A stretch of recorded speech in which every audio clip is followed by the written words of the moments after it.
तो कोई प्रश्न करे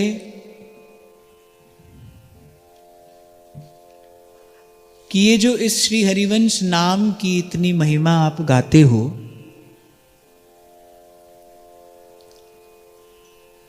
क्या मिला है आपको? कुछ प्राप्त हुआ है, कुछ अनुभव किया है, या केवल कही सुनी बात कहते हो?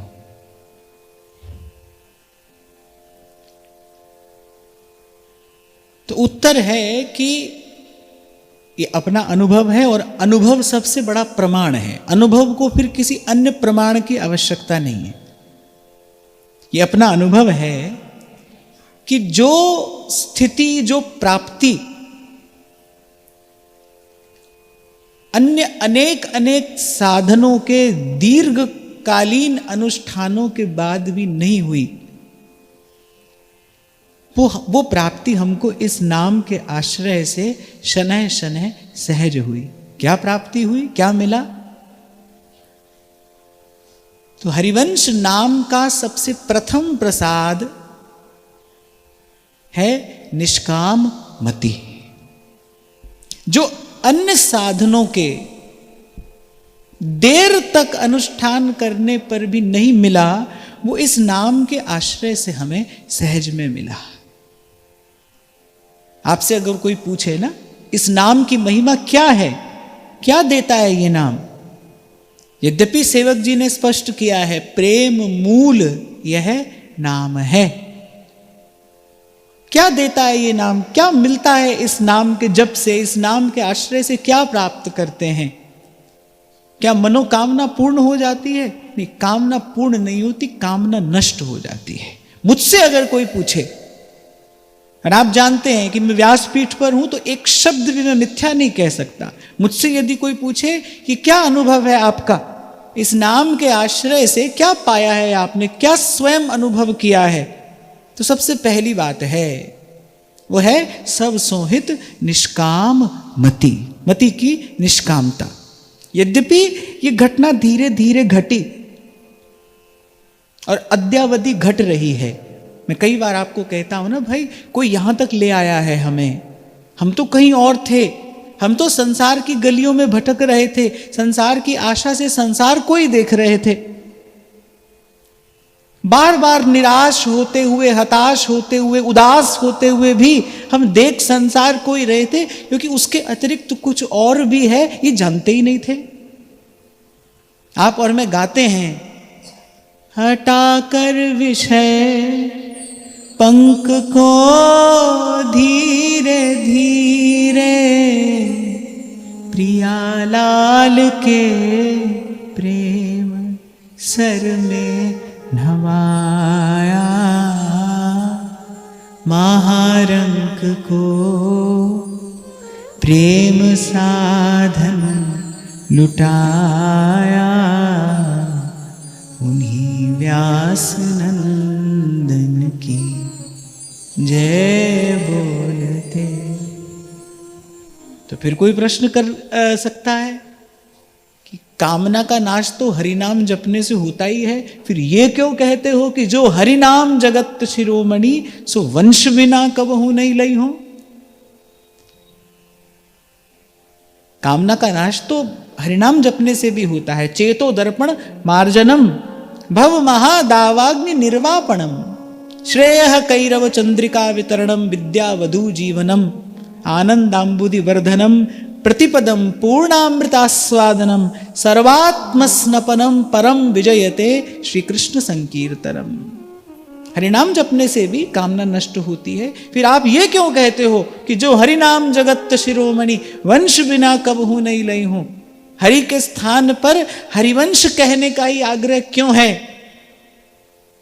तो हमारे रसिक जन उत्तर देते हैं, भाई केवल कामना का नाश नहीं होता, हरिवंश नाम ध्रुव कहत ही बाढ़े आनंद बे प्रेम रंग उर जगमगे जुगल नवल रस रस के। हरिवंश नाम ध्रुव कहते ही बाढ़े आनंद बेली। मति तो निष्काम होती ही है, सर्व के प्रति हित का भाव भी हमें प्राप्त हुआ है, पर साथ साथ वृंदावन विश्राम। प्रेम रंग उर जगमगे और जुगल नवल रस केली। वो वृंदावन की सीमा में होने वाली वो जो दिव्य केली है, वृंदावन की वो जो दंपति संपत्ति है, जो ब्रह्मादिकों को भी अगम्य है, वो दंपति संपत्ति भी हमें प्राप्त हुई है। इसीलिए आग्रह है कि जो हरिनाम जगत शिरोमणि, वंश बिना कबहू नहीं लई हूं। इसीलिए हमारा एक एक श्वास जब कहेगा रट हरिवंश, जप हरिवंश, श्री हरिवंश सुनाम रे। और मिला कैसे? तो अपनी ही अहेतु की कृपा से, सहज कृपा से, क्योंकि ये तो एक प्रकार से आकाश में लगा फल है और हम असमर्थ हैं। ये तो अपनी कृपा से हमारी झोली में आ गिरा है। अब सेवक जी महाराज कहते हैं कि भाई ये अलभ्य लाभ हुआ है। अलभ्य का अर्थ है अप्राप्य, जो किसी भी प्रकार से प्राप्त नहीं हो सकता। देखो भाई, वो प्राप्त हो गया है। इसीलिए तो जब ये धन मिला, जब ये भाव मिला, जब रसिकों को ये दंपति संपत्ति मिली, तो रसिकों ने उमग उमग कर गाया, वृंदावन रस मोए भावे हो, और वेद पुराण और भारत भाखे सो मोहे कछु ना सुहावे हो, बस वृंदावन रस मोए भावे हो। ये ऐसे आनंद में मग्न रसिक क्यों हो गए? क्योंकि भाई ये तो अलभ्य लाभ मिल गया। देखो, भगवान का भजन तो जो करेगा उसको सुख मिलेगा ही। ध्रुवदास जी कह रहे हैं, भाई जो जैसे भाव से प्रभु का भजन कर रहा है, प्रभु उसको सुख दे रहे हैं, और आधा अधूरा सुख नहीं दे रहे, पूर्ण सुख दे रहे हैं। जो जहां जैसो भाव धरि भजे है, तिनको तहां ठाकुर जी पूर्ण सुख देते हैं। और ध्रुवदास जी ने अपनी लेखनी से स्पष्ट किया है, घट बढ़ को नाही। तो यहां आगे पीछे की बात नहीं है, कम अधिक की बात नहीं है, पर भाई ये अप्राप्य वस्तु हमें प्राप्त हो गई है। ये तो वो रस है कि श्रीपति श्रीमुख कमल कयो, नारद सो समझाए, वृंदावन रस सबन ते राख्यो दूर दुराए। अरे इस रस को तो आज तक श्री वृंदावन बिहारी बिहारिणी ने सबसे दुराकर छिपा कर रखा। क्यों छिपा कर रखा? क्योंकि भाई ये प्रेम की लीला है, और प्रेम की लीला को घटने के लिए क्या चाहिए? एकांत चाहिए। यदि सबको खबर हो जाएगी फिर एकांत कहां रहेगा?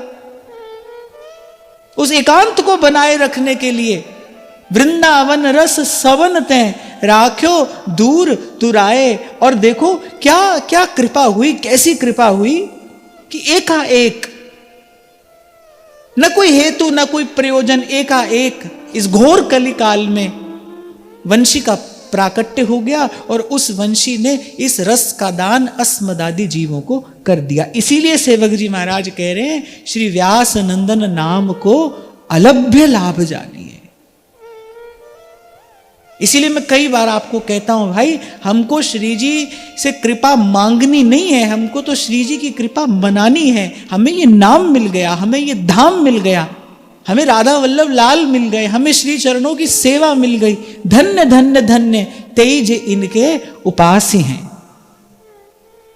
हमारे आचार्य ने कृपा करके हमारे हृदय की भूमि पर अपनी अपनी कृपा से ये बीज डाल दिया। अब बात ये है कि भाई ये बीज तो डल गया, लेकिन क्या भजन जल से इसको सींचते हैं? क्या हम भजन जल से इसका सिंचन करते हैं? क्या हमने सिद्धांत की बाड़ दृढ़ करके लगाई है? अगर लगाई है, अगर हम नित्य प्रति इस बीज का भजन के जल से सिंचन भी करते हैं, और यदि हमने सिद्धांत की बाड़, सत्संग की बाड़ दृढ़ करके भी लगाई है, फिर इस बेल पर कुछ फूल और फल आते हैं। वो कौन से हैं? हरिवंश नाम है जहां तहां तहां उदारता, सकामता तहाँ नहीं कृपालुता विशेष। सबसे पहली बात कह रहे हैं तहाँ तहाँ उदारता। उदारता के मूल में क्या होता है, इसकी चर्चा तो हमने पहले की। उदार का अर्थ होता है अपनी सामर्थ्य से अधिक देना। सामर्थ्य में रहकर देना केवल देना है, पर सामर्थ्य से बाहर जाकर देना उसे उदारता कहते हैं।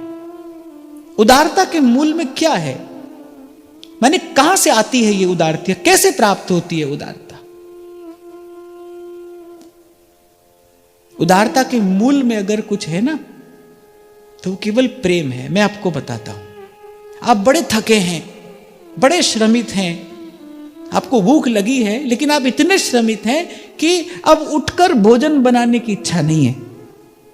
आप सोचते हैं कि भाई आज तो भूखे ही सो जाएंगे, अब शरीर में बिल्कुल सामर्थ्य नहीं है। अब इतने में आपका कोई बड़ा प्रियजन आता है जिससे आपकी बड़ी प्रीति है, वो आपको आकर कहता है बड़ी भूख लगी है। आप अपना सारा श्रम भूल जाएंगे और दौड़ कर जाएंगे और कुछ ना कुछ उपक्रम करके आप व्यवस्था करेंगे, भाई हमारा प्रियजन भूखा है। मां भूखी सो सकती है पर बालक को भूखा नहीं सुला सकती है। कितनी भी श्रमित हो, थकी हो, पर बालक को भूखा नहीं दे सकती। कौन कराता है ये? हित ही तो कराता है, प्रेम ही तो कराता है। सामर्थ्य नहीं थी हिलने की भी, इच्छा नहीं थी कि कुछ करें, लेकिन कोई आया वो जिससे हमारा हित का नाता है, जिससे हमारा प्रेम का नाता है, कोई आया और उस प्रेम ने हमें सामर्थ्य भी दे दी। हमने अपनी सामर्थ्य से बाहर जाकर सेवा की। कि कराया किसने? प्रेम ने कराया। इसीलिए कहते हैं कि हरिवंश नाम है क्या? प्रेम मूल यह नाम है। जहां जहां ये नाम होगा, अर्थात यदि कोई निष्ठा से इस नाम का आश्रय कर रहा है, यदि कोई निष्ठा से इस नाम का जब भजन सुमिरन कर रहा है, तो सबसे पहली घटना क्या घटेगी? उसके पास अद्भुत सामर्थ्य आएगी, लेने की नहीं, देने की। वो अपनी सामर्थ्य से बाहर जाकर देगा। हरिवंश नाम है जहां तहां तहां उदारता। उदारता के मूल में प्रेम है। प्रेम है तो उदारता है, प्रेम है तो उदारता है। नहीं तो भाई व्यक्ति या तो अपने लिए सोचेगा, अधिक से अधिक अपने परिवार के लिए सोच लेता है, बस। इससे बाहर तो व्यक्ति नहीं जा सकता। साधारणतया तो संसार में यही देखने में आता है ना, व्यक्ति अपने लिए सोच लेता है, अपने घर परिवार के लिए सोच लेता है, इससे अधिक तो नहीं सोच पाता। कौन है जो कहता है नानक नाम चढ़दी कला, तेरे पाणे सर्वत दा भला? संत कहता है, वो उदार हो गया है। अब उसका कोई अपना पराया नहीं है। हमारे यहां तो ऋषि मुनि कहते हैं वसुधैव कुटुंबकम, कि ये सारी पृथ्वी ही हमारा परिवार है। कौन अपना कौन पराया? हाँ, लेकिन ये बात स्मरण रखने की है, ध्यान देने की है कि उदारता के मूल में प्रेम है। प्रेम है तो फिर उदारता आएगी, नहीं तो स्वार्थ के कारण वृत्ति संकुचित ही रहेगी। और ये तो प्रेम मूल नाम है। तो यदि नाम जप हो रहा है, यदि हरिवंश नाम का भजन हो रहा है, तो फिर ये गुण आना चाहिए, ये गुण आना चाहिए। और फिर कह रहे सकामता तहां नहीं। 3 प्रकार की कामनाएं शास्त्र मुख्य रूप से बताता है। सबसे पहली है वित्तैषणा, माने धन की कामना, धन की इच्छा। धन में संसार का सुख साधन भी लगा लो। तो सबसे पहली है वित्तैषणा, फिर है पुत्रैषणा। ये बड़ी आश्चर्यचकित कर देने वाली बात मैं देखता हूं। बहुत पढ़े लिखे लोग जो सब जानते हैं, सब समझते हैं, और मैं पढ़े लिखे केवल संसार की पढ़ाई पढ़े लिखे लोग नहीं कह रहा,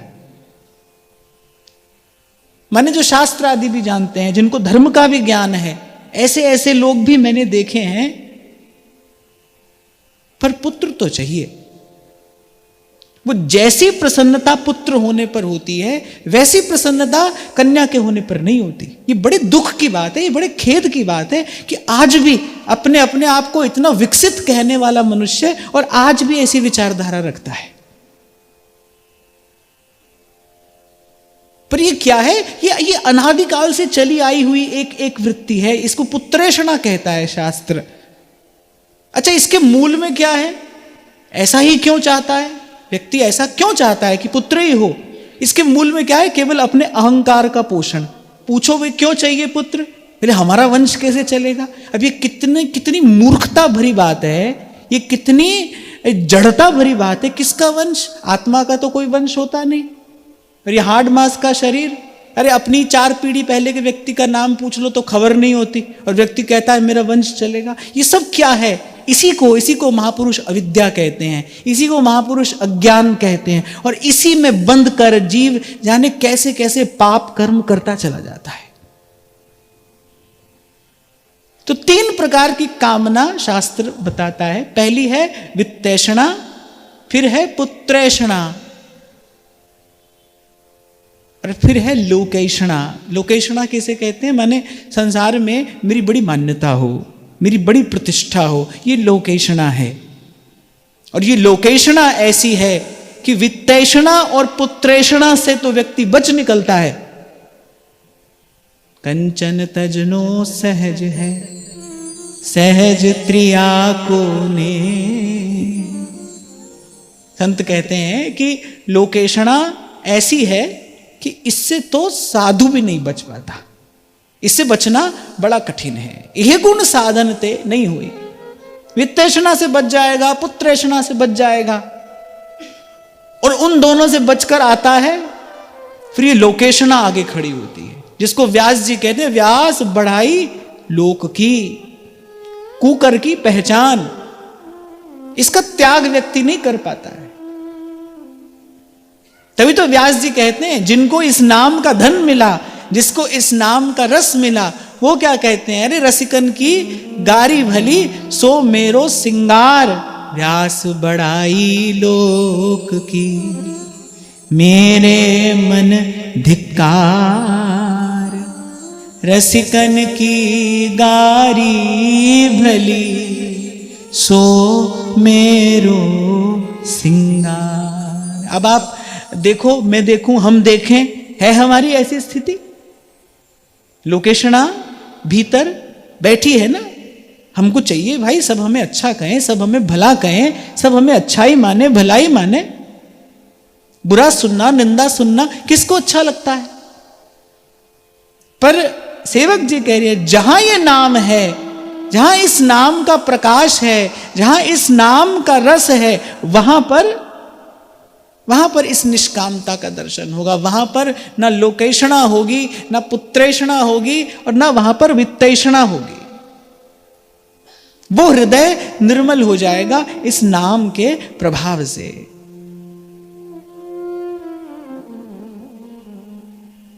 पूर्व में मैंने आपको निवेदन किया, उदारता अर्थात सर्व के प्रति सद्भाव।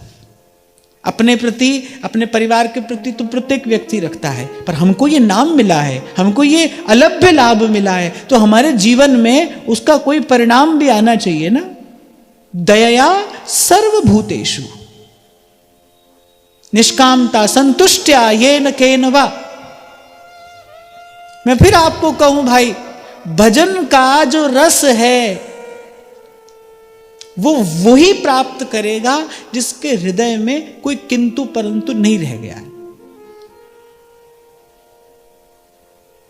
वो प्रतिकूल से प्रतिकूल परिस्थिति में भी अपने इष्ट, अपने आराध्य, अपने प्रियतम की कृपा का दर्शन कर पाने में समर्थ है। एक स्थिति ऐसी आएगी कि सब अच्छा है। साधारण स्थिति क्या है? कुछ अच्छा है, कुछ बुरा है। एक स्थिति आती है फिर जब लगता है कि सब अच्छा है, फिर एक स्थिति ऐसी भी आती है जब लगता है क्या अच्छा और क्या बुरा। एक वो भी स्थिति आती है, यद्यपि वहां तक पहुंचना दुर्लभ है, कोई विरल महापुरुष वहां तक पहुंचता है, वो भले बुरे से पार हो जाता है। वो कह रहे क्या भला और क्या बुरा। यद्यपि समत्व को उपलब्ध हो जाना, इसी को संत होना कहते हैं। आज तो बड़ा आसान है ना, कपड़ा बदलो संत हो जाओ, बस कपड़े का रंग बदला बोले संत हो गए, साधु हो गए। किसको कहते हैं संत होना? कौन होता है संत? जो समत्व को उपलब्ध हो गया है उसको संत कहते हैं। समता से ही ये शब्द प्रकट हुआ है, समत, जो समत्व को उपलब्ध हो गया है, जिसके लिए ना अच्छा ना बुरा, ना अपना ना पराया, जो दोनों से पार हो गया है, जिसको अपने इष्ट के अतिरिक्त कुछ और दिखाई ही नहीं देता। एक है अपने इष्ट के अतिरिक्त कुछ और न देखना, समझ रहे? प्रयास करके, अभ्यास से अपने इष्ट के अतिरिक्त कुछ और न देखना, और एक है अपने इष्ट के अतिरिक्त कुछ और दिखाई ही न देना। दिखाई ही न देना, दिखता ही नहीं। मीरा कहती है दूसरों न कोई, मुझे कोई दूसरा दिखाई ही नहीं पड़ता। गोपी कहती है जित देखो तित श्याममयी है, हमें श्याम सुंदर के अतिरिक्त कुछ और दिखता ही नहीं। गोपी तो कह रही है कि कुछ हम पर कृपा हो जाए, हम भी थोड़ी चैन की सांस ले लें, 2 घड़ी के लिए कन्हैया की विस्मृति हो जाए। नारद जी बड़े आश्चर्यचकित हो जाते हैं ब्रजांगनाओं का ये भजन वैभव देखकर। बोले कहां गिरी कंदराओं में जाकर योगी यम नियम और जाने क्या क्या साधन से प्रयास करते हैं कि एक लव के लिए कहीं भीतर प्रभु की कोई झलक मिल जाए। और गोपी कह रही है कि भाई हम तो इसलिए थोड़ा ध्यान लगाने की चेष्टा कर रहे हैं कि कुछ समय के लिए कन्हैया की विस्मृति हो जाए, हमें थोड़ा चैन तो मिले। प्रयास भी कर रहे हैं पर अपने इष्ट के अतिरिक्त कुछ और दिखाई नहीं पड़ता। एक स्थिति ये भी है। तो उदारता अर्थात सर्व के प्रति सद्भाव, दयया सर्वभूतेषु, निष्कामता अर्थात संतुष्ट्या येन केन वा। अब और कुछ नहीं चाहिए, और अब और कुछ नहीं चाहिए, इससे पहले कोई घटना घटेगी तब ये परिणाम आएगा। ये तो परिणाम है कि अब और कुछ नहीं चाहिए, इससे पहले कोई घटना घटेगी। वो घटना क्या है? जाहि लहे कछु लैन की चाह नहीं में हो। मैं कई बार आपसे कहता हूं ना, मैं सब जानता हूं, इसका नाम ज्ञान नहीं है। मुझे कुछ और जानना नहीं है, इसका नाम ज्ञान है। मेरे पास कोई प्रश्न नहीं है, मैं सब जानता हूं, ये ज्ञान नहीं है। कोई प्रश्न नहीं रहा, अब तृप्ति हो गई। ऐसे ही संत कहते हैं चाह गई चिंता मिटी मनवा बेपरवाह, जाको कछु न चाहिए सोई शहंशाह। अरे सोने के सिंहासन पर दिव्य मुकुट धारण करके हाथ में राजदंड लेके जो बैठा है वो शहंशाह है? नहीं, बोली वो शहंशाह नहीं है। जाको कछु न चाहिए सोई शहंशाह, जिसको कुछ नहीं चाहिए वो शहंशाह है। वो सम्राटों का सम्राट है, कुम्भनदास सम्राट है। अकबर को उतर कर आना पड़ा, हाथ जोड़कर सर झुकाना पड़ा अकबर को इस वास्तविक शहंशाह के आगे। ये तो नियम है ना, बड़े राजा के आगे छोटा राजा सर झुकाएगा। जैसे चक्रवर्ती राजा के सामने छोटे छोटे जो राजा होते हैं वो जाकर सर झुकाते हैं ना। जब कुम्भनदास जी का वैभव अकबर ने अनुभव किया, अकबर ने कहा भाई इनके पास में कुछ तो है। नेक सा भी प्रभाव नहीं पड़ा अकबर की उस भव्य राजसभा का दर्शन करके। नेक सा भी प्रभाव नहीं पड़ा कुम्भनदास जी पर। उदास जरूर हो गए वो, अकबर की राजसभा में पहुंचे, उदास जरूर हो गए। इतना तो जरूर अपने मन का खेद उन्होंने प्रकट कर दिया। जहां को मुख देखे दुख लागे, ताको करनी परी प्रणाम। कुंभन दास लाल गिरधर बिन, सब जग जूठो दाम। भगत को कहा सीकरी काम। लाल गिरधर बिन सब जग झूठो धाम। जिसको कुछ नहीं चाहिए वो शहंशाह है। अकबर ने देखा भाई ये मुझसे बड़ा सम्राट है, उतर कर आया अकबर, सर झुकाया, मान गया अकबर कि आप खुदा के बंदे हैं। मानसिंह मान गए थे। मानसिंह ने बहुत मनोहार करी कुम्भन दास जी को, ये ले लो वो ले लो। पर जब मानसिंह ने देखा कि ये सच में निष्प्रिय महात्मा है, और भाई निष्प्रिय महात्मा की सेवा का लोभ तो होना ही चाहिए, मानसिंह अपने स्थान पर बिल्कुल ठीक थे।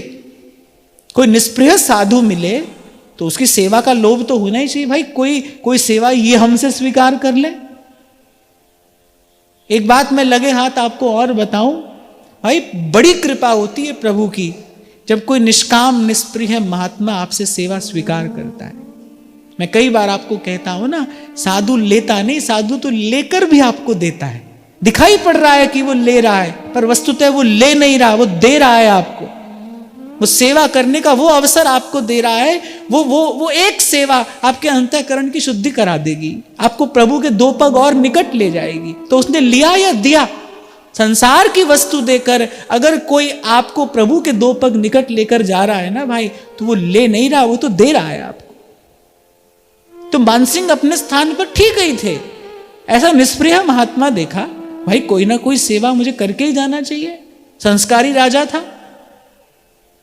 पर जब हार गए ना मानसिंह, कुम्भन दास जी ने एक दाना भी स्वीकार नहीं किया। अंत में कुम्भन दास जी ने थोड़े कड़े शब्दों में कहा कि राजा, मैं क्षत्रिय हूं, तुम भी क्षत्रिय हो, मैं भी क्षत्रिय हूं, मुझे दान लेने का अधिकार नहीं है। मैं ब्राह्मण नहीं हूं, मैं किसी की भी भेंट ले नहीं सकता। और फिर श्री कुम्भन दास जी ने कहा कि राजा, ये हमारे आंगन में देख रहे हो, एक बेड़ का और एक टेटी का फल है। एक ऋतु में ये फल जाता है, एक ऋतु में ये, और कहते हैं इतना दे देता है कि हम तो दूसरों को बांटते फिरते हैं। ये तो हमें इतना दे देते हैं कि हम दूसरों को बांटते फिरते हैं, तो हमें आवश्यकता नहीं है। थक गए राजा मानसिंह, और अंत में राजा मानसिंह को हाथ जोड़कर कहना पड़ा कि मैंने माया के भक्त बहुत देखे, मैंने माया के भक्त बहुत देखे, जिसके हृदय में लोकेशणा वित्तेषणा पुत्रेषणा में से कुछ भी है, वो माया का ही भक्त है। सीधी बात भाई, सरल शब्दों में कहूं, जो संसार से कुछ चाहता है वो माया का ही भक्त है। कितनी भी बड़ी बात बनाकर बोलता हूं, है तो माया का ही भक्त। तो राजा मानसिंह कहने लगे कि मैंने जीवन भर में माया के भक्त बहुत देखे, पर मायापति के भक्त का आज मुझे पहली बार दर्शन हुआ है। भगवान का भक्त कैसा होता है ये मैंने आज पहली बार देखा। भगवत भक्त का क्या वैभव है। नत हो गए मानसिंह कुम्भन दास जी की निष्प्रियता का, कुम्भन दास जी की निष्कामता का दर्शन करके। लेकिन ऐसा दर्शन कहां होगा? जहां मूल में प्रेम है, और प्रेम के मूल में ये नाम है, ये श्री हरिवंश नाम है, ये प्रेम मूल यह नाम है। तो जिसने जपा है, जो जप रहा है, उसको देखना चाहिए भाई कि मेरी भावना की बेल पर ये फूल आ रहे हैं कि नहीं आ रहे। मैं कल आपसे कह रहा था ना, ये उदारता एक सुवास है, जो दया का भाव है ना, सर्व के प्रति दया, सद्भाव, दया सर्वभूतेषु, ये एक सुवास है, खुशबू आती है। जिसके हृदय में दया होगी ना, उसके व्यक्तित्व से एक खुशबू आती है। प्रभु को बड़ा प्रिय लगता है उस जीव को अपने निकट रखना। तभी कबीर जी ने सब शास्त्रों की बातों का निचोड़ 2 पंक्तियों में डाला, और पहली बात कहते हैं कि दाया राख, धर्म को पाले। बोले धर्म का पालन करे, पर पहले हृदय में दया रखे। दाया राख, धर्म को पाले, घर में रहे उदासी, और अपना साजिब सबको जाने, सहज मिले अविनाशी। मुझे 2 पंक्तियां कबीर जी की अतिशय प्रिय हैं। कबीर जी ने सब शास्त्रों का सार निचोड़ कर 2 पंक्तियों में कहा, दाया राख। श्रीमद् भागवत का श्लोक जो का त्यों कह दिया कबीर जी ने, दया सर्वभूतेषु संतुष्ट्या येन केन वा सर्वेन्द्रियोपशांत्या च तुष्यत्याशु जनार्दनः। कल आपसे कह रहा था ना मैं, श्रीमद् भागवत कहती है 3 बातें बस भगवान को रिझा लेती है। 3 बातें, दयया सर्वभूतेषु संतुष्ट्या येन केन वा सर्वेन्द्रियोपशांत्या च तुष्यत्याशु जनार्दन। 3 बातें भगवान को रिझा लेती है। तुष्यत्याशु, संतुष्ट हो जाते हैं भगवान। पहली, दया सर्वभूतेषु, जीव मात्र के प्रति दया, प्राणी मात्र के प्रति दया। एक और बात मैं कहूं आपसे कि कोई समय ऐसा भी हो सकता है, कोई स्थिति ऐसी भी हो सकती है जब आप किसी की सहायता न कर पाए। हम स्वयं असमर्थ हैं, तो ऐसा समय, ऐसी स्थिति भी आ सकती है कि हम सहायता नहीं कर पा रहे, पर अपने हृदय में देखना कि मुझे उसकी पीड़ा से पीड़ा हो रही है कि नहीं हो रही। आप पीड़ा दूर न कर पा रहे हो, कोई बात नहीं, ऐसे समर्थ तो केवल प्रभु ही हैं, पर आप देखो कि किसी की पीड़ा से आपको पीड़ा हो रही है कि नहीं। बगल वाला व्यक्ति पीड़ा से करा रहा है और आप चैन से सो रहे हैं, यदि ऐसा है तो समझना अभी भजन के मार्ग पर पग नहीं पड़ा। ये तो पहला गुण है, हरिवंश नाम है जहां तहां तहां उदारता।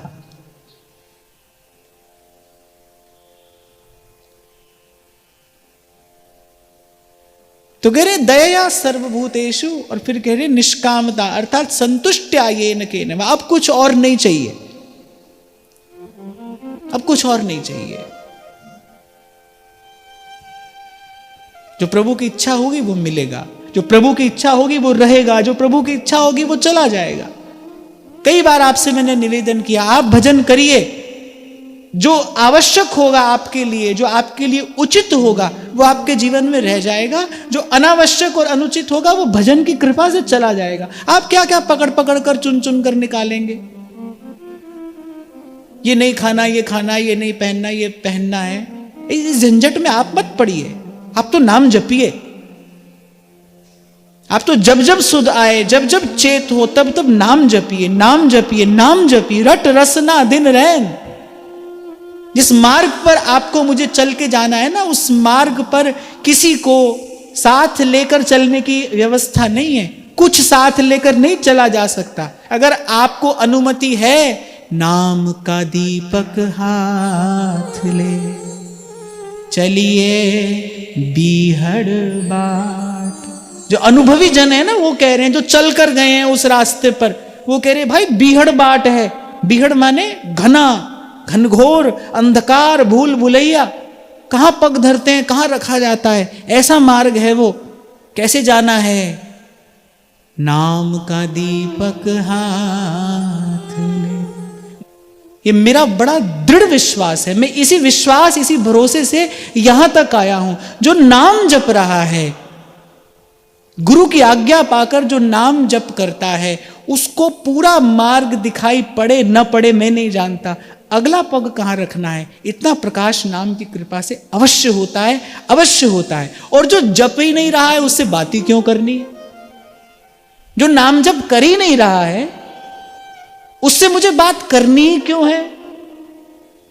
उसके प्रश्न का उत्तर देने की आवश्यकता ही क्या है? और जो जप रहा है, मैं नहीं कहता उसके पास प्रश्न नहीं होगा, होगा, हो सकता है, पर उसका उत्तर उसको मिलेगा नाम की कृपा से, सत्संग की कृपा से। उसका उत्तर ही नहीं, उसका समाधान मिलेगा। एक और बात मैं आपको यहां लगे हाथ कह दूं, प्रश्न का उत्तर मिलना एक बात है और प्रश्न का समाधान हो जाना ये दूसरी बात है। कभी कभी उत्तर मिल जाने पर भी समाधान नहीं होता।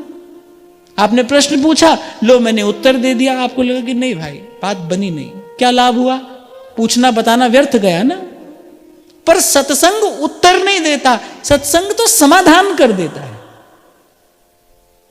महाप्रभु जी ने व्यास जी का समाधान कर दिया, एक ही बात कह के व्यास जी का समाधान हो गया, प्रश्न ही नहीं बचा। ये सत्संग की महिमा है। तो खैर हम बात कर रहे थे 3 बात, उदारता, निष्कामता और कृपालुता। ये 3 बात भागवत जी भी कहती है। हरिवंश नाम है जहां तहां तहां उदारता। कहिए, हरिवंश नाम है जहां तहां तहां उदारता। सकामता तहां नहीं, कृपालुता विशेषिए। सकामता तहां नहीं, कृपालुता विशेषिए। और सकामता आप समझ गए, मैंने बिल्कुल शास्त्र की बात आपको बताई। 3 कामनाएं प्रमुख हैं, लोकेशणा, वित्तेषणा, पुत्रेषणा, जहां तीनों में से कुछ न रहे।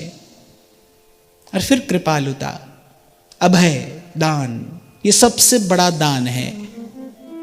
थोड़ा और सरल करके मैं आपको बताऊं, न्यस्त दंड हो जाना। न्यस्त दंड अर्थात कि आज के बाद मैं कभी वाणी से, मन से, मैं कभी किसी को दंड नहीं दूंगा। कभी कभी हम प्रकट में दंड ना दे पाए तो मन से दे देते हैं ना हम दंड। हम कहते भाई ठाकुर जी देखेंगे, इसका हिसाब ठाकुर जी करेंगे।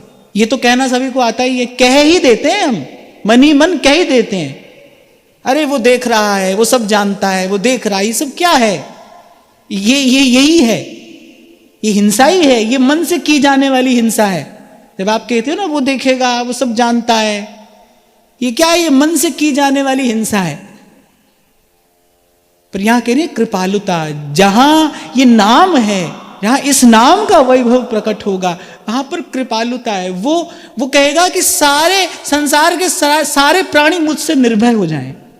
अब मैं न्यस्त दंड हूं, अब मैं कभी किसी को मन से, वचन से या कर्म से मैं कभी किसी को दंड नहीं दूंगा, क्योंकि मैंने कहीं बहुत भीतर ये जान लिया है कि जो आ रहा है वो मेरा अपना कृत कर्म है। अब मुझे कर्म का बंधन और नहीं बढ़ाना है, अब मुझे अपने सर पर ये गठरी और भारी नहीं रखनी है। आज तक जो करते आए सो करते आए, पर अब गुरु मिल गया है, अब गुरु के मुख से नाम मिल गया है, अब हमको करने के लिए ये भजन मिल गया है, अभी हमको ये सतमार्ग मिल गया है। तो जो आज तक हुआ सो हुआ, पर अब आगे भूल नहीं करेंगे। कृपालुता विशेषीय, और कह रहे विशेषीय, यानी ये 3 बात तो हो ही हो। सबसे पहली उदारता। उदारता का एक और अर्थ है जब हृदय से भेद मिट जाए।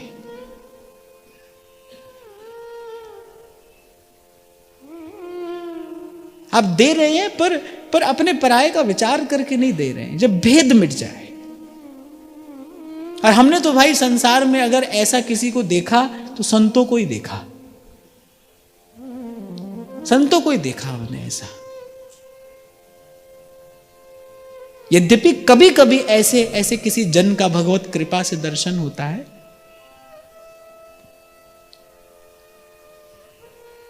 और या फिर ऐसा कह लो जिसमें उदारता है वही संत है। ये भी कहना ठीक है, संत में ही उदारता का दर्शन होता है, या फिर जहां उदारता का दर्शन हो रहा है वहां संत है। जो उदार है वो संत है। तो पहली बात उदारता, फिर सकामता, निष्कामता। सकामता का नितांत अभाव। अच्छा, एक और बात, ये जो कामना है जिसके लिए मैं कह रहा हूं सकामता का नितांत अभाव, ये केवल अपने लिए, पर दूसरे का दुख देखकर तो संत द्रवीभूत हो जाता है, दूसरे की पीड़ा देखकर तो संत प्रभु से प्रार्थना भी करता है। अनेक उदाहरण हमको मिलते हैं भक्तमाल में, अनेक ऐसे उदाहरण हैं। सूखा पड़ा है, अकाल पड़ा है, गांव के लोग जाते हैं साधु के पास, महाराज आप कृपा करो। संत प्रार्थना करता है। संत हृदय नवनीत समाना। निष्काम हो जाने का अर्थ संवेदनहीन हो जाना नहीं है कि आपके भीतर में कोई संवेदना ही नहीं है अब किसी के लिए। भाई हम तो अहम ब्रह्मास्मि हो गए, अब हमको किसी से क्या लेना है, क्या देना है। सकामता अर्थात अपने लिए कुछ नहीं चाहिए। कबीर गोस्वामी जी कहते हैं, कह रहे परमार्थ के कारण मोहे ना आवे लाज। परमार्थ के लिए अगर मुझे याचना करनी पड़े, कह रहे तो मुझे कोई संकोच नहीं है। परमार्थ के लिए प्रभु से प्रार्थना, ये तो संतों ने की है। संत कह रहे हैं ना, ऋषि मनीषी आदिकाल से कह रहे हैं, सर्वे भवन्तु सुखिनः सर्वे सन्तु निरामया लोकः समस्तः सुखिनो भवन्तु। ऋषियों ने, मनीषियों ने कहा ही तो है, ये संतों के ही शब्द तो हैं। तो कामना का त्याग केवल अपने स्वार्थ के लिए करना है, पर सर्व के सुख के लिए तो प्रार्थना करनी है, सर्व के हित का भाव तो अपने हृदय में पुष्ट करना ही है। तो पहला गुण उदारता, और मैं गुण ना कह के कहूंगा, ये जो भजन की बेल पर ये फूल आता है ना, पहला फूल उदारता, दूसरा फूल निष्कामता, सब सोहित निष्काम मति, और फिर कृपालुता विशेषीय। जो उदार होगा, जो निष्काम होगा, वही सर्व के प्रति कृपालु होगा, वही सर्व के प्रति दयालु होगा। फिर कहते हैं हरिवंश नाम लीन जे अजात शत्रु ते सदा, प्रपंच दंभ आदि दे तहाँ कछु न पेखिए। अजात शत्रु, सर्व के प्रति सौहार्द,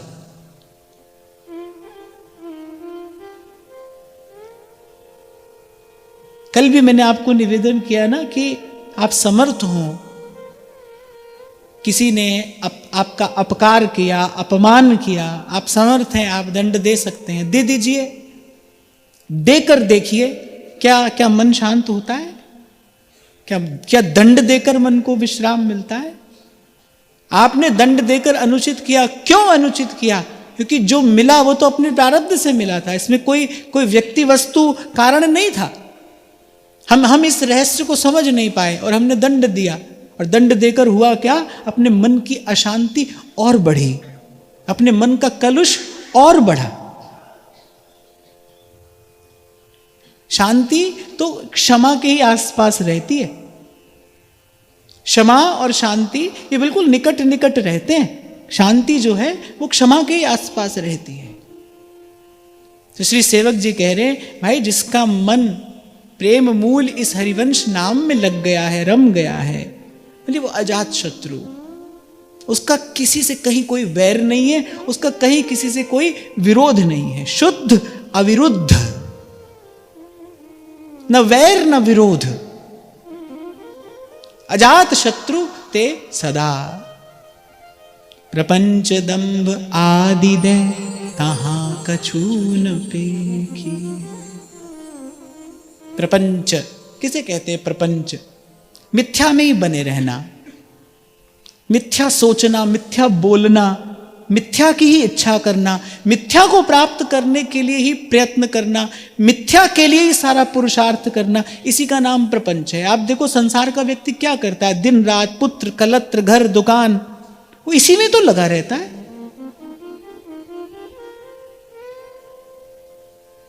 ये जो वाक्य है ना, ये ऐसे प्रपंची व्यक्ति का ही वाक्य है जो कहते हैं क्या करें, मरने की भी फुर्सत नहीं है। कह देते हैं ना लोग, हमको तो मरने की भी फुर्सत नहीं है। बस ये वाक्य बता देता है कितना प्रपंची व्यक्ति है। प्रपंच अर्थात मिथ्या, व्यर्थ। तो जो मिथ्या ही बोले, मिथ्या ही सोचे, मिथ्या ही विचारे, मिथ्या को ही प्राप्त करने का प्रयास करे, वो प्रपंची है। अरे भाई मुझे नहीं लगता सत्संग के बिना कोई प्रपंच से निकाल सकता हो, साधु के बिना कोई प्रपंच से निकाल सकता हो। अभी तो कबीर जी ने कहा, जब तब साधु तारसी और सकल परपंच। अरे नहीं तो जीव प्रपंच में ही उत्पन्न हुआ है, इसको जन्म जन्म से प्रपंच का ही अभ्यास है। जरा सा भी श्रम होता है हमको झूठ बोलने में? बताओ, होता है झूठ बोलने में कोई श्रम होता है? नहीं होता। छल करने में कोई श्रम होता है? नहीं होता। कपट करने में श्रम होता है? नहीं होता। क्यों? अरे जन्म जन्म का अभ्यास है। आपके शब्दों में कहूं तो इस काम में तो हम परफेक्ट हो गए हैं, ऐसा बढ़िया झूठ बोलते हैं, खबर ही नहीं पड़ती किसी को झूठ था।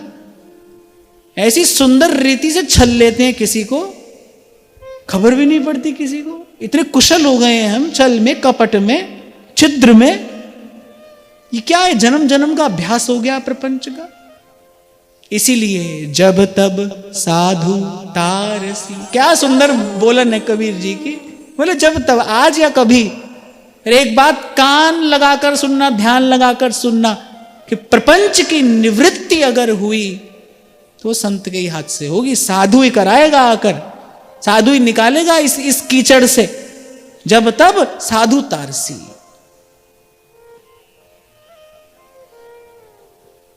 तो जो मिथ्या है उसी की ओर देखना, उसी की इच्छा करना, ये प्रपंच है। संसार की इच्छा का नाम प्रपंच है, संसार के विचार का नाम प्रपंच है।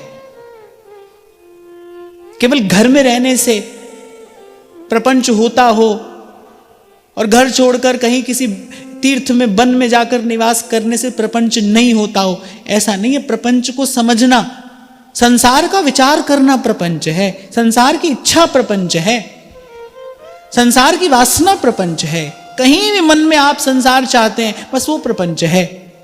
बड़ा सुंदर वस्त्र है, बड़ा सुंदर तिलक है, माला है, लेकिन यदि व्यक्ति के मन में लोकेशना है कि मेरी प्रतिष्ठा हो, मेरी मान्यता हो, तो माने प्रपंच है। यही प्रपंच है। और फिर कहते दंभ, जैसे मैंने कहा ना क्षमा शांति निकट निकट रहते हैं, ऐसे प्रपंच दंभ भी बिल्कुल पास पास रहते हैं। जहां दंभ होगा वहां प्रपंच होगा ही होगा, और जहां प्रपंच है वहां दंभ भी निकट ही आपको मिलेगा। दंभ माने जो आप हैं नहीं, पर वो आपको वो दिखाने का, बताने का, जताने का प्रयास करते हैं जो आप नहीं है, जो आप नहीं है। और दंभ प्रभु से दूर ले जाने वाला है, बहुत दूर। दंभी से दूर रहते हैं प्रभु। ठाकुर जी ने कभी नहीं कहा भाई, ठाकुर जी ने कभी ये नहीं कहा कि मुझे ऐसा ही व्यक्ति चाहिए। ठाकुर जी ने क्या कहा है? निर्मल मन जन सो मोहि पावा। निर्मल मन कौन होता है? जिसको छल कपट करना नहीं आता। ठाकुर जी ने इस पंक्ति को बहुत ध्यान से समझना। ठाकुर जी ने कहा निर्मल मन जन सो मोहि पावा। निर्मल मन अर्थात जो जैसा है वो वैसा अपने आप को कह दे, जिसको छल कपट ना आता हो, जिसको बात बनानी ना आती हो। इसमें भी ठाकुर जी ने ये नहीं कहा कि शुद्ध होकर पवित्र होकर कोई मेरे पास आए। वो तो कह रहे निर्मल मन जन सो मोहि पावा, मोहे कपट छल छिद्र न भावा। भाई जैसे हो वैसे आ जाओ।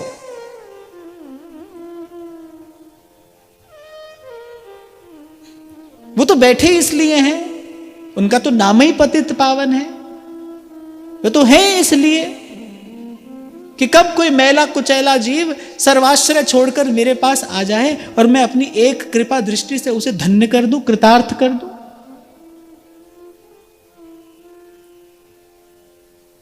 तो दंभ माने जो आप नहीं हो, वो प्रयास कर रहे हो आप दिखाने का, बताने का, जताने का। उसके मूल में क्या है? उसके मूल में कोई ना कोई ऐषणा ही होगी, तभी व्यक्ति दंभ करता है। लोकेशना होगी, वित्तैषणा होगी, तभी व्यक्ति दंभ करता है ना। झूठ क्यों बोला जाता है? व्यक्ति को यही लगता है ना इस झूठ बोलने से कोई संसार का लाभ होगा, तभी तो व्यक्ति झूठ बोलता है। दंभ करना माने असत्य का आचरण करना। क्यों कर रहा है व्यक्ति? इसीलिए कर रहा है भाई, उसको लगता है कि कुछ लाभ हो जाएगा। मैं कई बार आपको कहता हूं भाई थोड़ा विचार करो, एकांत में बैठ के कभी चिंतन करो। अधिक से अधिक संसार क्या दे सकता है? क्या दे सकता है? संसार ही दे सकता है। विष की बेल पर विष का ही फल आता है। अमृत फल कहां से आ जाएगा? थोड़ा ले लो, अधिक ले लो, अधिक से अधिक भी मिल जाए, सब भी मिल जाए, तो भी संसार है।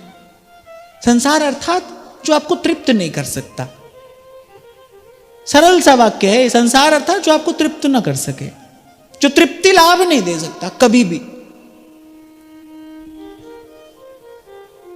यहां ऐसे ऐसे राजा हुए जिन्होंने पृथ्वी का एक छत्र साम्राज्य पाकर भी, अच्छा देखो, पृथ्वी का एक छत्र साम्राज्य पाकर फिर लगे हैं 100 यज्ञ करने।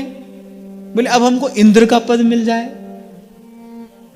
वो 4 पंक्तियां हैं, मैं उस दिन सुन रहा था कि वो राजा कहे, सुन रहा था ना मैं, क्या है आरंभ कहां से होता है? हाँ, दीन कहे धनवान सुखी, और धनवान कहे सुख राजा को भारी, राजा कहे चक्रवर्ती सुखी, चक्रवर्ती कहे सुख इंद्र को भारी, और इंद्र कहे चतुरानन सुखी, चतुरानन कहे सुख विष्णु को भारी, और विष्णु कहे भाई संत सुखी। विष्णु कहे संत सुखी, संत कहे सुख संतोष में भारी। जो भी है, माने अंतिम बात क्या है, अभी हम जो बात कर रहे थे ना कि जो चक्रवर्ती राजा के आसन पर बैठा है, सुंदर दिव्य किरीट, हाथ में राजदंड है, क्या वो शहंशाह है? ना भाई, जिसको कुछ नहीं चाहिए वो शहंशाह है, जिसको कुछ नहीं चाहिए।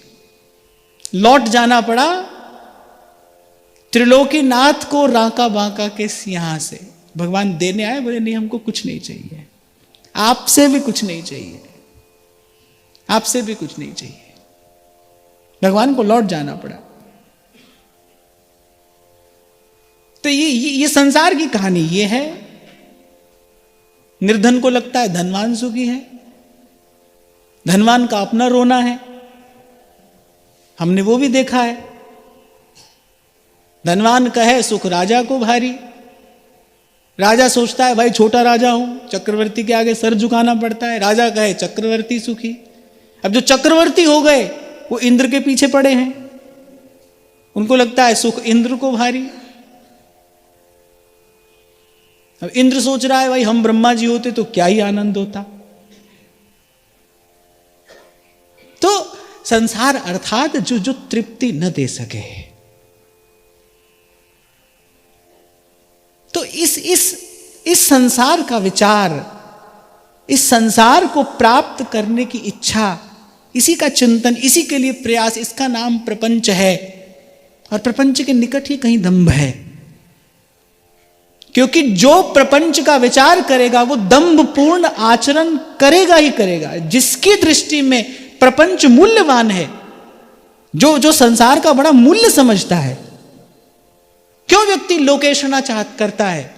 क्यों व्यक्ति को लगता है कि मेरी बड़ी मान्यता हो? संसार का मूल्य है ना उसकी दृष्टि में, बड़ा मूल्य है संसार के दिए हुए प्रमाण पत्रों का। फोटो खिंचा खिंचा कर लोग दिखाते हैं।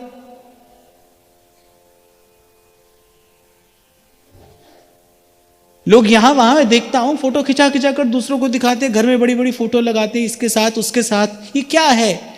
ये प्रपंच ही तो है। जो प्रपंच की इच्छा करेगा उसको दंभपूर्ण आचरण करना ही पड़ेगा, क्योंकि जो सत्य का आचरण करेगा, तो प्राय करके जो बहुत सत्यभाषी लोग होते हैं ना, उनको संसार बहुत पसंद नहीं करता, उनको संसार बहुत पसंद नहीं करता।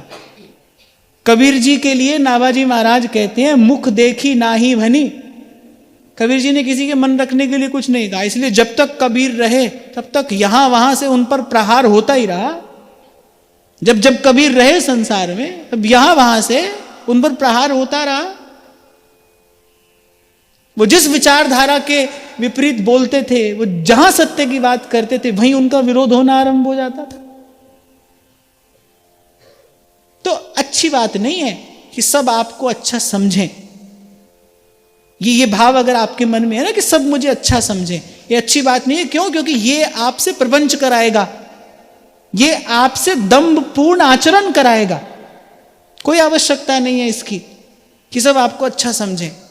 तभी तो मीरा जी कह रही है, अरे राजा जी रूठे वारो देश रखासी, हरी रूठ्या किठ जासे हरी माई।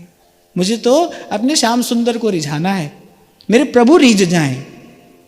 तो भाई हम संसार के व्यक्ति की बात इसलिए कर रहे हैं क्योंकि हमको आचार्य की कृपा से अभी अलभ्य लाभ मिला है। हमारा जीवन ऐसा हो, हमको किसी को रिझाना नहीं है, हमको अपने मन से, अपने हृदय से सर्व के प्रति सुखद रहना है,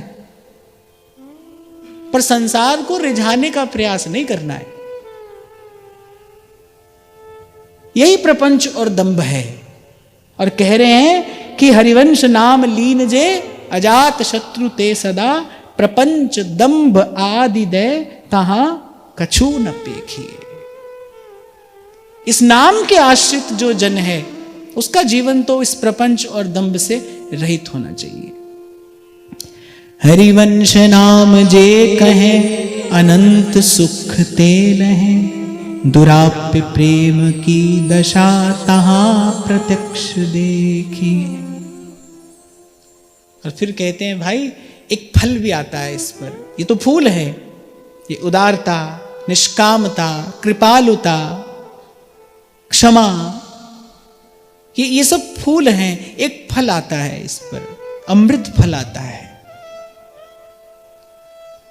और वो अमृत फल क्या है, क्या नाम है उसका? कह रहे अनंत सुख, ये उस फल का नाम है। जिसके हृदय में ये भजन की बेल बढ़ रही है, उस पर एक फल आएगा। उस फल का नाम क्या है?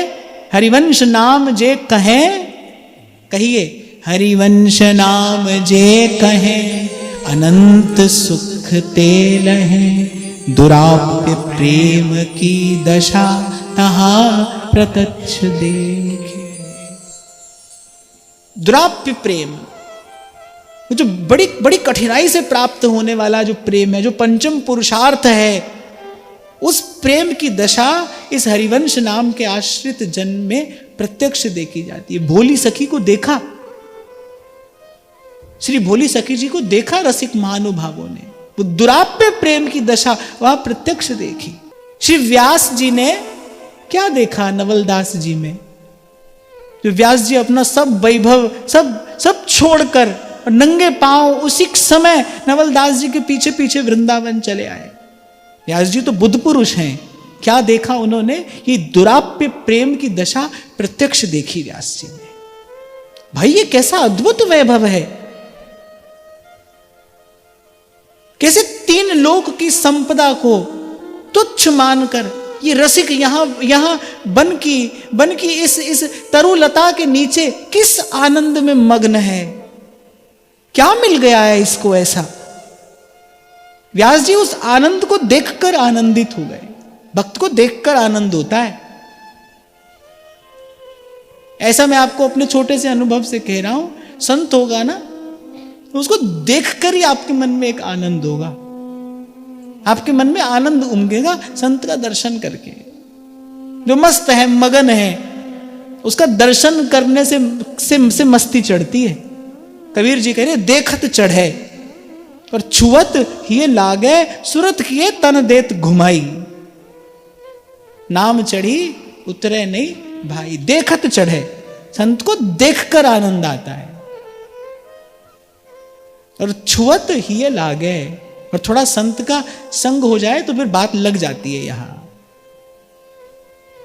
और सुरत किए तन देत घुमाई, और थोड़ा चख ले तो फिर तो कहना क्या।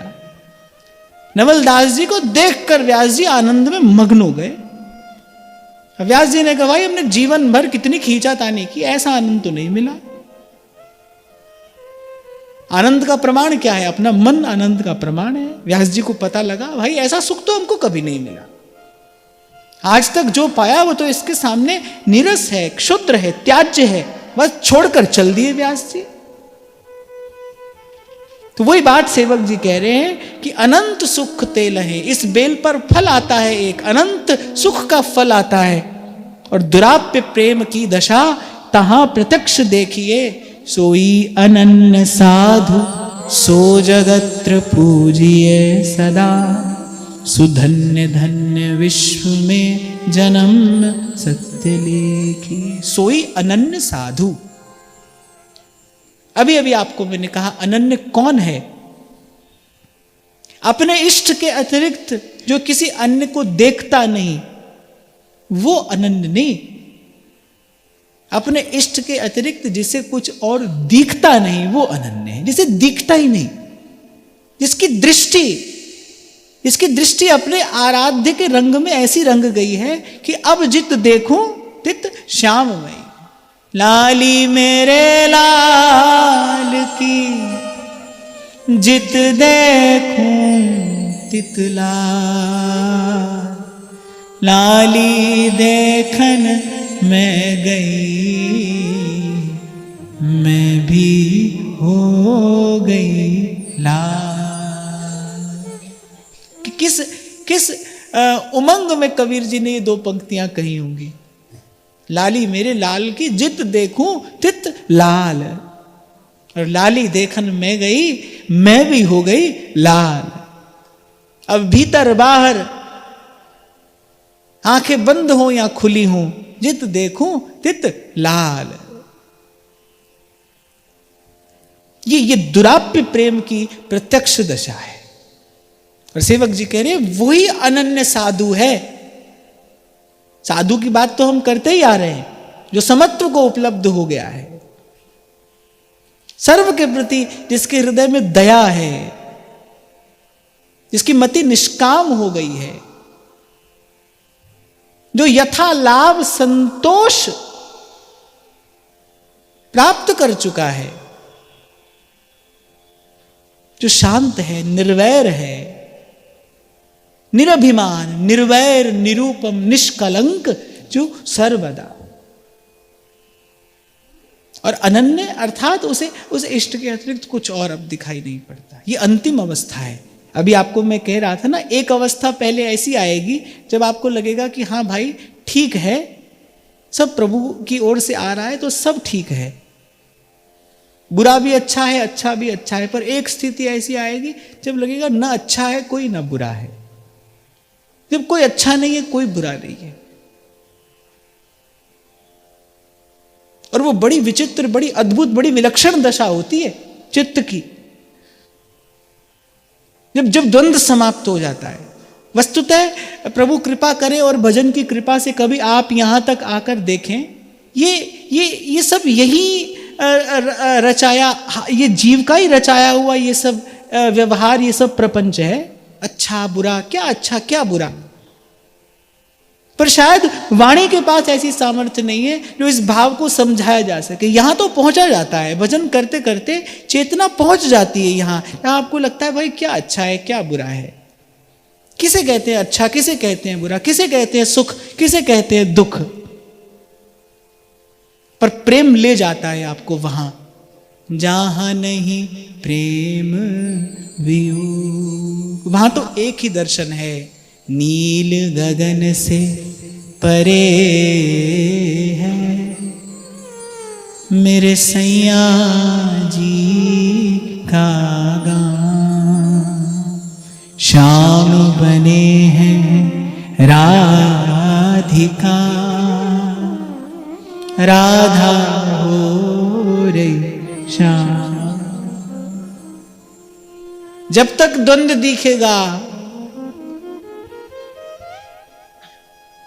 तब तक इस लीला की अनुभूति नहीं है। और जब इस लीला की अनुभूति होगी, जिस क्षण चित्त का यहां प्रवेश हो गया, फिर उसके बाद कुछ अच्छा नहीं रहा, कुछ बुरा नहीं रहा, संसार रहता ही नहीं। संसार का अस्तित्व कहां है? बाहर नहीं है संसार का अस्तित्व कहीं। संसार का अस्तित्व कहीं भीतर, बहुत भीतर, बहुत भीतर, कहीं हमारे भीतर कहीं संसार का अस्तित्व है। और जैसे ही संसार मिटा, जैसे ही संसार मिटा, मन का संशय भागा, नाम रंग लागा माई राम रंग लागा। तभी तो उस दिन मैं आपसे कह रहा था कि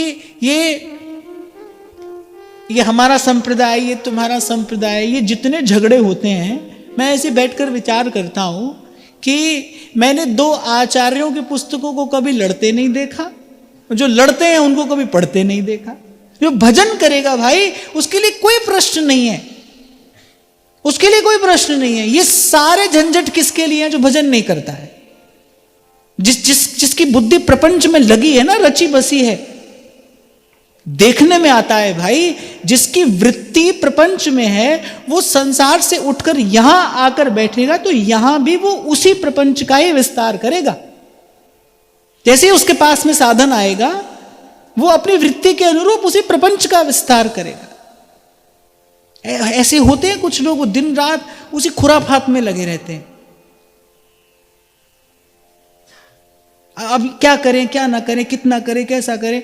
पिछले सत्र में जब हम बाहर चर्चा कर रहे थे ना, तो एक पत्र आया मेरे पास, मैं तो घबरा गया उसको पढ़ के। ज्यादा तो मैं नहीं पढ़ पाया, इतनी सी बात लिखी थी। फिर ये तो आपने बताया ही नहीं कि हमको तिलक गंगा जल से लगाना है कि जमुना जल से लगाना है, रज से लगाना है कि चंदन से लगाना है। सुबह लगाना है कि शाम को लगाना है? मैंने कहा नहीं लगाना है, मत लगाओ। अगर ऐसा करना है तो मत लगाओ।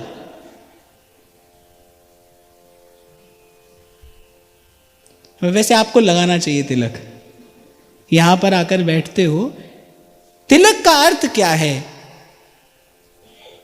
अनेक अनेक आचार्यों ने, अनेक अनेक विद्वानों ने अपना अपना मत दिया है, पर मुझे लगता है भाई हमको बड़े भाव से, प्रेम से वृंदावन की रज अपने मस्तक पर चढ़ानी है। ये तो हमारा सौभाग्य है ना। महाप्रभु सबसे पहली बात यही कह रहे हैं, ब्रह्मेश्वरादि सुदुरूह पदारविंद श्रीमत्पराग परमाद्भुत वैभवाया सर्वार्थ सार रसवर्ष कृपादृदृष्टेस्तस्या नमोस्तु वृषभानुभुवो महिमने। अरे हमको हमारे आचार्य की कृपा से ये सौभाग्य मिला है, तो इसका आनंद लेना चाहिए। मैं लाभ नहीं कह रहा, ये सौभाग्य जो हमें मिला है लाभ नहीं, इसका आनंद लेना है हमें।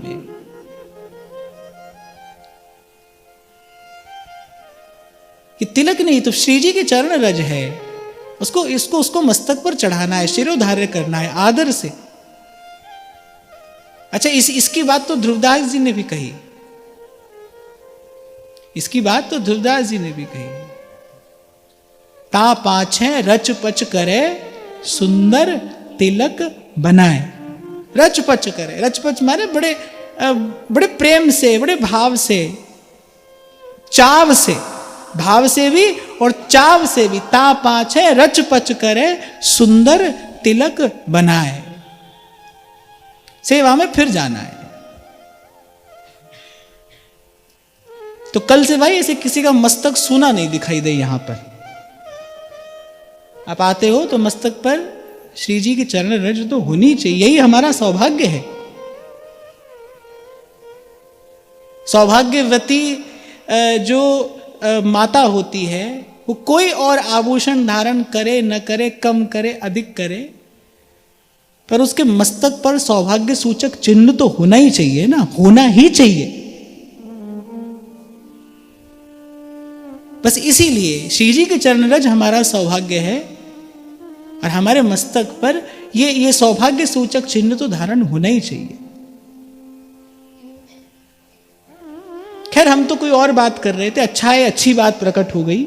बात करते करते हम तो और बात कर रहे थे, माने कि देखा जाता है ऐसे कि बहुत सतही तौर पर हम क्या करना क्या नहीं करना इसी में लगे रहते हैं। ठीक है भाई, जितना हो जाए करो, किसी दिन न हो जाए कोई बात नहीं।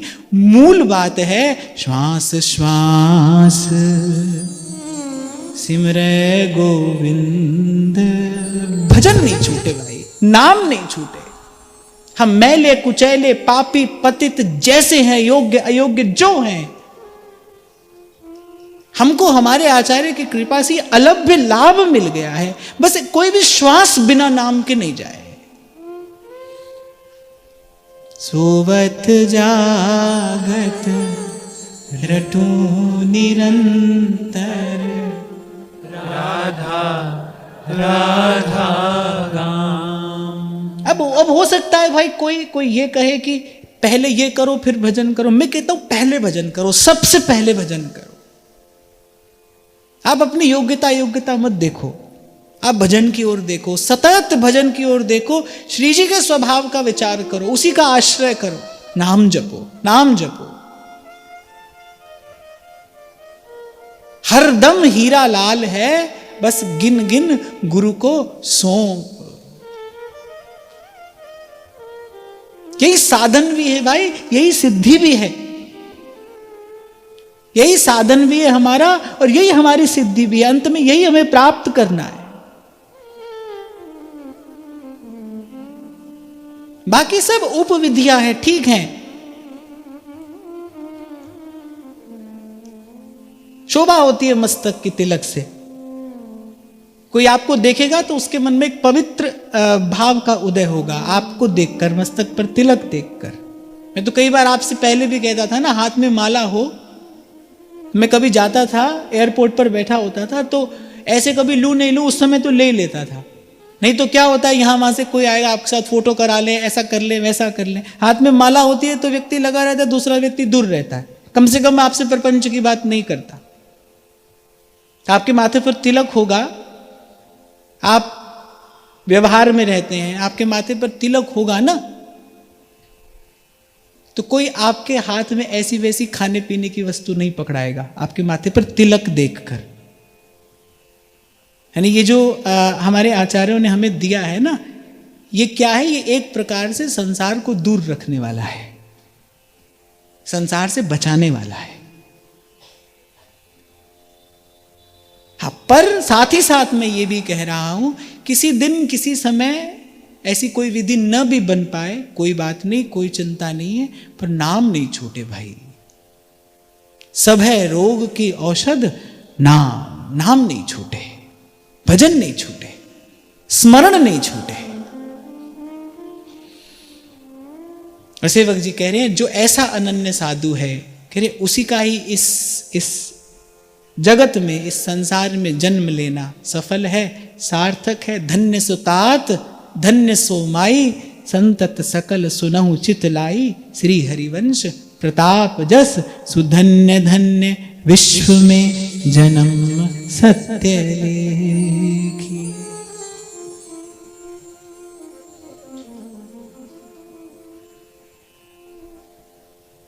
श्री व्यास नंदन नाम को अलभ्य लाभ जानिए। व्यास नंदन नाम को अलभ्य लाभ जानिए। हरिवंश चंद्र जो कही, सुचित है सबे नहीं। वचन चारु माधुरी, सो प्रेम सो पिछानी। यहाँ श्री हितजू की वाणी की बलिहारी लेते हुए सेवक जी कह रहे हैं, पहले नाम की महिमा कही, नाम जप का प्रसाद क्या है ये कहा, फिर कह रही है जिनका मन नाम की कृपा से हितजू की वाणी में लग गया है, हरिवंश चंद्र जो कही, सुचित्त है सब लही। और श्रद्धा और आदर से जिसने महाप्रभु जी के वचनों को, महाप्रभु जी के वाक्यों को अपने हृदय में धारण किया है, वचन चारु माधुरी, सो प्रेम सो पिछानी है। अर्थात जिसने महाप्रभु जी की वाणी से, महाप्रभु जी की वाणी में उस दुराप्य प्रेम की झलक देख ली है। अभी हम चर्चा कर रहे थे श्री व्यास जी की, नवलदास जी क्या कर रहे थे, वो जो दुराप्य प्रेम प्रकट हुआ, कैसे प्रकट हुआ, पद गा रहे थे, महाप्रभु जी की वाणी में डूबे थे श्री नवलदास जी। आज अतिराजत दंपति भोर, सुरत रंग के रस में भीने, नागरी नवल किशोर। आज अतिराजत दंपति भोर। तभी तो सखियां कहती हैं कि यहां तो खाए कोई और, तृप्त होए कोई और, परस्पर मुख चंद्र का अवलोकन तो प्रिया प्रीतम कर रहे हैं, लेकिन हृदय किसका भीग रहा है, सहचरी का हृदय भीग रहा है। नवलदास जी भीग रहे थे उस अद्भुत प्रेम में, छके थे। व्यास जी ने वो जो दुराप्य प्रेम की दशा प्रत्यक्ष तहां देखी है, कहां देखी, हितजू का नाम है जहां, हितजू की वाणी है जहां। महाप्रभु ने जिस प्रेम की बात की, वो प्रेम लोकोत्तर है, विलक्षण है, अद्भुततम है। इसका पता कहां से चलता है, महाप्रभु जी की वाणी से चलता है। कैसी अद्भुत प्रज्ञा व्यास जी की भी रही होगी, उनको प्रणाम है, बार बार प्रणाम है, कि महाप्रभु जी के पद की एक पंक्ति सुनी और व्यास जी ने पकड़ लिया, भाई ये ना लोक की बात है, ना परलोक की बात है, ये ना निर्गुण की बात है, ना सगुण की बात है, ये ना यहां की बात है, ना वहां की बात है, जय श्री हित हरिवंश लाल लल ना मिल हियो सिरावत मोर। व्यास जी ने कहा भाई 4 वेद और 18 पुराण 6 शास्त्र हमने पढ़ डाले, पर ऐसी बात तो कभी पकड़ में आई नहीं।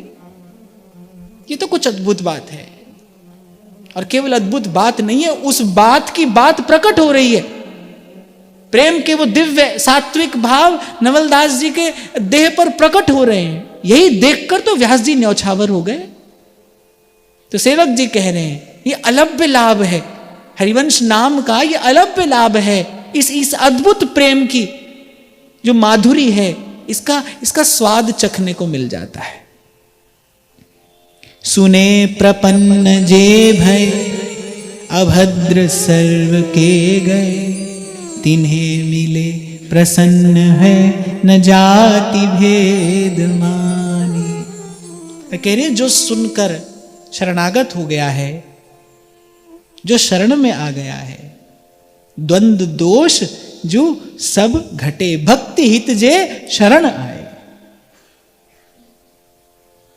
बोले वो सुनकर जो शरण में आ गया है, सुने प्रपन्न जे भय, बोले अभद्र सर्व के गए।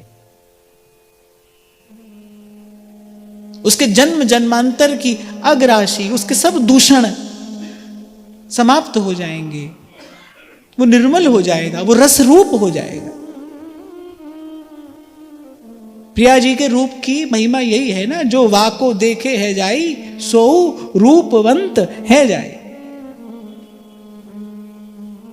ये रस ऐसा है जो जीव को रस रूप कर देता है। जानत तुम्हीं हुई जाई, सुने प्रपन्न जे भय अभद्र सर्व के गए। और मुझे जो लगता है भाई अभद्र क्या है, भगवत विस्मृति ही अभद्र है। यही सब अमंगलों का मूल है। मोह सकल व्याधिन कर्म मूला। मोह के कारण क्या होता है, आत्मस्वरूप की विस्मृति। आत्मस्वरूप की विस्मृति होते ही प्रभु से जो अपना संबंध है भूल जाता है। यही अभद्र है। और कह रहे जो ऐसे शरणागत जन हैं, जो निर्मल हो गए हैं, पावन हो गए हैं, जो हितजू की कृपा से, जो प्रेम की कृपा से प्रेम स्वरूप हो गए हैं, कह रहे तिन्हें मिले प्रसन्न है न जाति भेद मानिए। गाया था ना हमने उस दिन व्यास जी के शब्दों में, हो भावत हरि प्यारे के प्यारे, भावत हरि प्यारे के प्यारे। कहने तिन्हें मिले प्रसन्न है न जाति भेद मानिए। सेवक जी कह रहे हैं कि ऐसे रसिक जब मिले, ऐसे रसिक जब कृपा करे, ऐसे रसिकों का जब दर्शन हो, तो कह रहे हैं अपने मन में कोई अन्यथा भाव मत लाइए। यहां सेवक जी को कहना पड़ा ये बात, न जाति भेद मानिए, क्योंकि ये भी एक प्रकार का ऐसा विकार है, ये भी एक ऐसा कुविचार है जो बड़ी देर तक बना रहता है। जाति का अभिमान बना रहता है, कुल का अभिमान बना रहता है। भाई बड़े श्रेष्ठ कुल में हमारा जन्म हुआ है, ठीक है, हुआ है तो श्रेष्ठ कार्य करने के लिए हुआ है। श्रेष्ठ कुल में जन्म किसी को हीन बताने के लिए नहीं हुआ है। श्रेष्ठ कुल में जन्म श्रेष्ठ कार्य करने के लिए हुआ है। और भाई हमारी दृष्टि में श्रेष्ठ कार्य क्या है? सोई कवि कोविद सोई रणधीरा, जो छल छाड़ भजय रघुवीरा। नीति निपुण सोई चतुर सयाना, श्रुति सिद्धांत नीक ते ही जाना। सोई कवि कोविद सोई रणधीरा, जो छल छाड़ भजय रघुवीरा। जात पात पूछे नहीं कोई, मिलकर बोलिए, आगे हरि को भजे सो हरि का होई। जो हरिवंश नाम लेता है, आप देखो कैसी नाम निष्ठा गोस्वामी जी की है। जब पहली बार मैंने ये 2 पंक्तियां पढ़ी थी तो ऐसे रोम रोम पुलकित हो गया था। ऐसे लगा था जैसे कोई विद्युत की धारा ने भीतर कहीं प्रवेश कर लिया। और गोस्वामी जी कह रहे हैं, तुलसी जाके मुख ते धोखे हूं निकसत राम।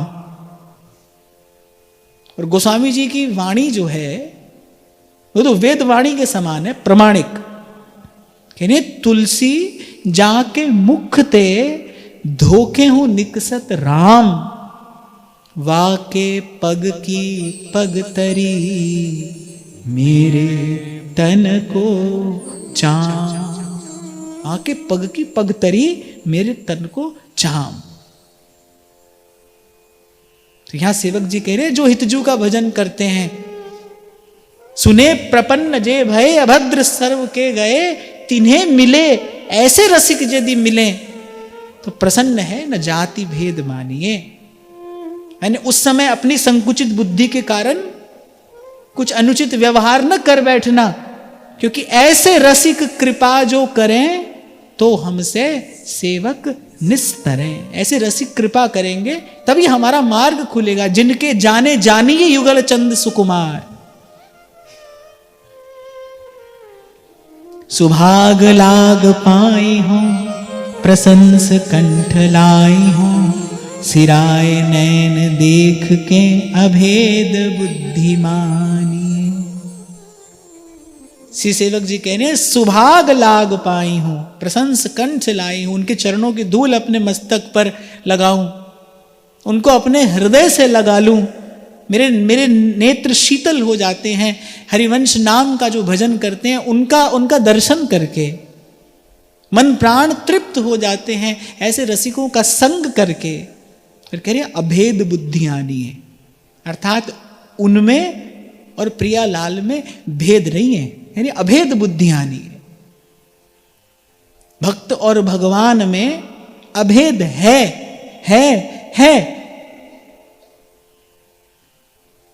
उस दिन भी हम चर्चा कर रहे थे ना, भक्ति का फल क्या है। फल का फल क्या होता है, रस होता है ना। भक्ति का फल क्या है, भगवान के भक्तों की भक्ति। ये भगवान की भक्ति का फल है। भगवत भक्ति का फल क्या है, भक्त की भक्ति। राधा वल्लभ भजत भज भली भली सब हुए। सेवक जी ने स्पष्ट कहा, बोले अभेद बुद्धिमानी है, अर्थात उनमें और राधा वल्लभ लाल में भेद नहीं है। जिनके हिये बसत हैं राधा वल्लभ लाल, तिनकी पद रज धोए ध्रुव पीवत रहो सब काल। सेवक जी कह रहे हैं उनके चरणों की धूल अपने मस्तक पर चढ़ाता हूं, उनका दर्शन करके मेरे मन प्राण शीतल हो जाते हैं, तृप्त हो जाते हैं। भावत हरि प्यारे के प्यारे, जिनके दरस परस हरि पाए, जिनके दरस परस हरि पाए, उघड़े भाग हमारे भावत हरि प्यारे के प्यारे, भावत हरि प्यारे के प्यारे, जिनके दरस परस हरि पाए,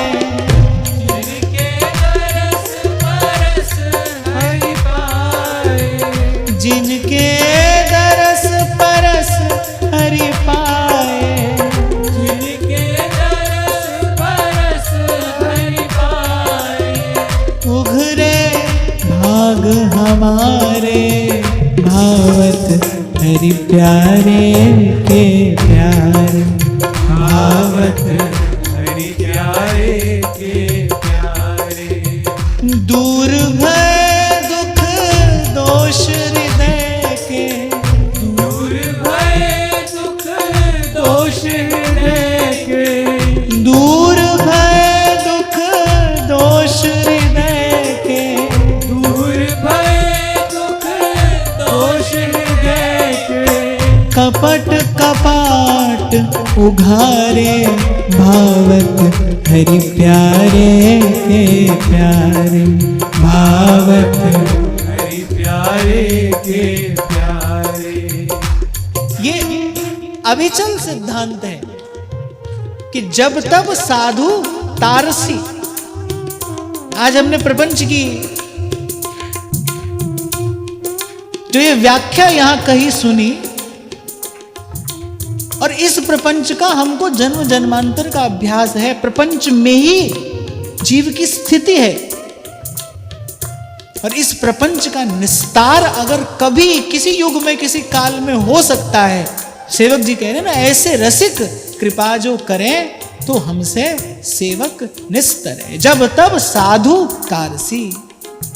सोई बात व्यास जी कह रहे हैं, दूर भय दुख दोष हृदय के, दूर भय दुख दोष हृदय के, कपट कपाट उघारे, भावत हरि प्यारे के प्यारे, भावत हरि प्यारे के प्यारे, भावत हरि प्यारे के प्यारे, भावत हरि प्यारे के प्यारे, भवसागर बूढ़त हमसे, भवसागर बूढ़त हमसे, अपराधी बहुत उबारे, भावत हरि प्यारे के प्यारे, भावत हरि प्यारे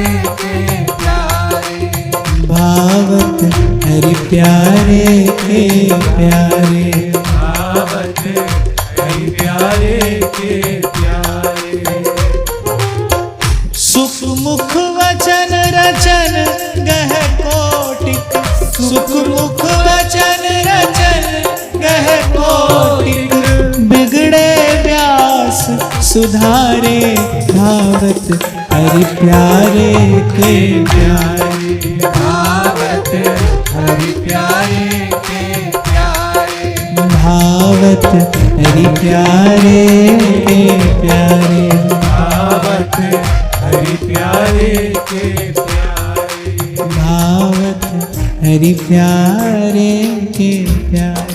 भावत हरि प्यारे के प्यारे।